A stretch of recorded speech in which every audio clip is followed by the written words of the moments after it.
उनका एक भाई भी है, मयंक। मयंक अपनी बहनों को बहुत प्यार करता है, लेकिन मयंक की पत्नी सविता इस मामले में मयंक से बिल्कुल ही अलग है। वो अपनी ननदों का जितना बुरा कर सकती है उतना बुरा करती ही रहती है और अपनी ननदों पर हुक्म भी चलाती है।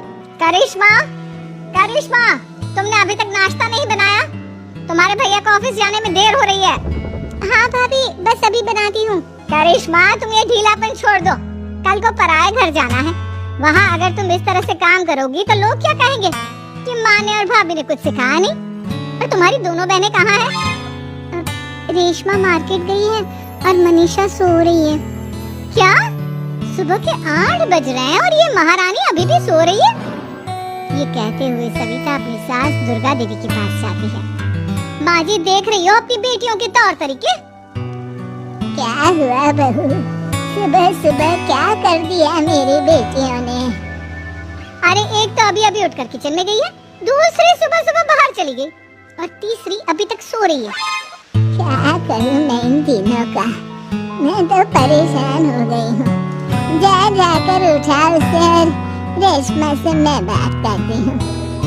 सविता सीधा मनीषा के कमरे में जाती है और उससे कहती है, महारानी जल्दी उठो, सूरज सर पर आ गया है। भाभी थोड़ी देर और सोने दो ना, मैं रात को लेट सोई थी। वो क्या ना यूनिट टेस्ट चल रहे हैं। शराफत से उठती है या नहीं, या फिर पानी की भरी बाल्टी डालूं तेरे ऊपर? नहीं भाभी, मुझे बिस्तर में नींद आना, उठती हूँ मैं। मनीषा जल्दी से उठकर बाथरूम में चली जाती है। सभी आराम से बैठकर नाश्ता कर रहे होते कि तभी रेशमा बाजार से हाथ में सामान लिए आ जाती है। रेशमा को देखते ही सविता उस पर बरस पड़ती है। लो, आ गई महारानी। ऐसा भी क्या सामान लाना था जो सुबह आंख मलते ही बाजार की तरफ रवाना हो गई? भाभी, कल आप ही तो चीख रही थी कि घर का सारा सामान मुझे ही लाना पड़ता है, घर में किसी को भी किसी काम से कोई लेना देना नहीं है। अब मैं बाजार जाकर सामान ले आई तो आपको इस बात से भी तकलीफ हो रही है? देख रही हो माँ जी, अपनी बेटी की जुबान कैंची से भी तेज चलती है। और मयंक, आप तो कुछ कहेंगे नहीं अपनी लाडली बहन को? रेशमा, अपनी भाभी से ऐसे बात नहीं करते। चलो माफी मांगो। भैया, मैं क्यों माफी मांगू? आप भाभी से बोलिए ना कि हम पर कम हुक्म चलाया करे। हम इस घर की बेटियां हैं और आपकी पत्नी की ननद है, नौकरानी नहीं। लो कर लो बात। इनकी भलाई के लिए कुछ भी बोलो तो इन्हें बुरा लग जाता है। इस घर में यही इज्जत है मेरी। देख लो माँ जी, आपकी बेटी किस लहजे में मुझसे बात कर रही है। सविता वहाँ से चली जाती है। मयंक को बहुत गुस्सा आता है, वो भी वहाँ से चला जाता है।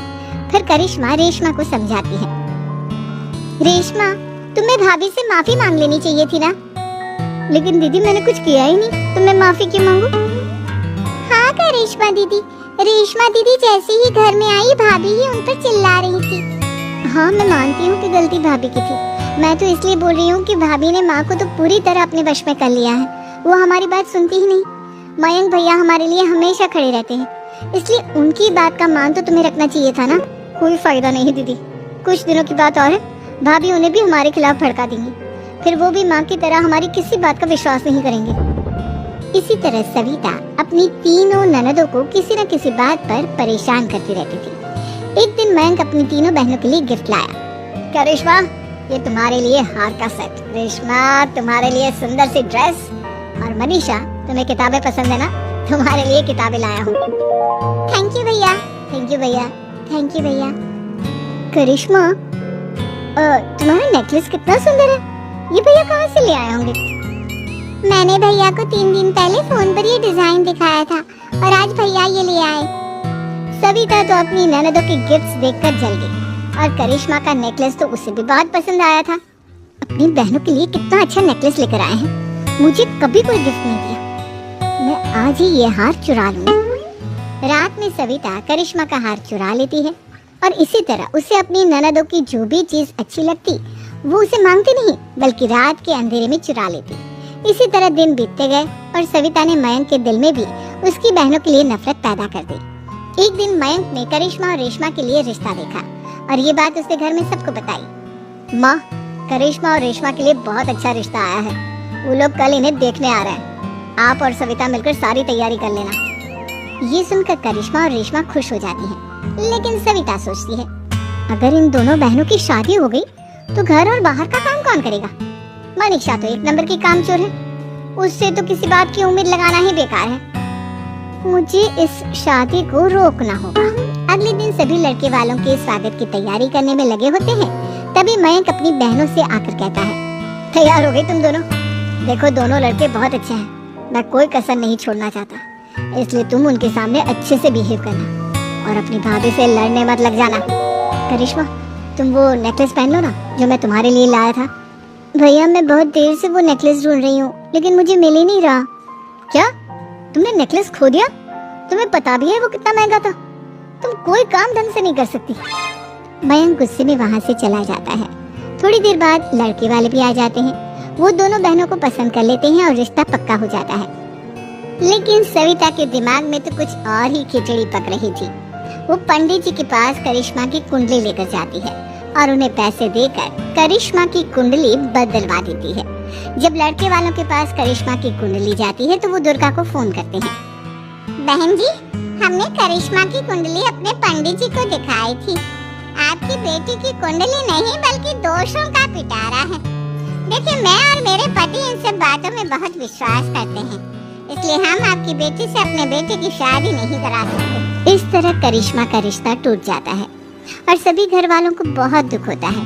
अब कविता सोचती है, चलो करिश्मा का तो रिश्ता टूट गया, अब रेशमा का भी रिश्ता तोड़ना है। क्या करूं?